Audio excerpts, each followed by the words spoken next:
নতুন করে প্রেমে পড়েছেন হলিউড সুপারস্টার টম ক্রুজ। জনপ্রিয় স্প্যানিশ অভিনেত্রী অ্যানা দে আর্মাসের সঙ্গে প্রেম করছেন টম ক্রুজ।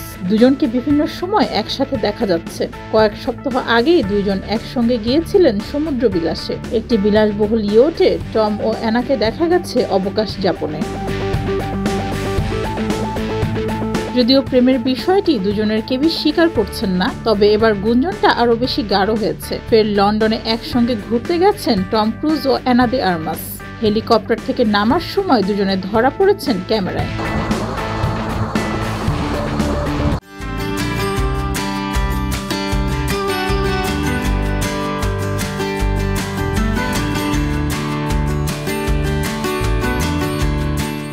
এবছরই ফেব্রুয়ারিতে শুরু হয়েছিল তাদের প্রেমের গুঞ্জন। যদিও সম্পর্ককে স্রেফ বন্ধুত্ব বলেই দাবি করেছিলেন টম ক্রুজ ও অ্যানা। টম অ্যানা দুজনেরই দাবি করছেন কাজের সূত্রে তারা এক হয়েছেন। ডগ লিমনের সুপার ন্যাচারাল ছবি ডিপারে অভিনয় করবেন দুইজন। এদিকে গত জুনে অ্যানার ছবি ব্যালেরিনার প্রশংসাও করেছিলেন টম ক্রুজ।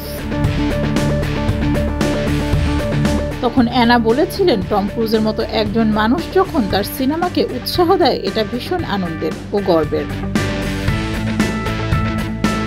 অতীতে 3 বার বিয়ে করেছিলেন টম ক্রুজ। অভিনেত্রী মিমি রজার্স, নিকোল কিডম্যান ও কেট হোমস। কারোর সঙ্গে টম ক্রুজের দাম্পত্য জীবন স্থায়ী হয়নি। বর্তমানে সিঙ্গেলই রয়েছেন টম ক্রুজ। ডেস্ক রিপোর্ট, যুগের চিন্তা।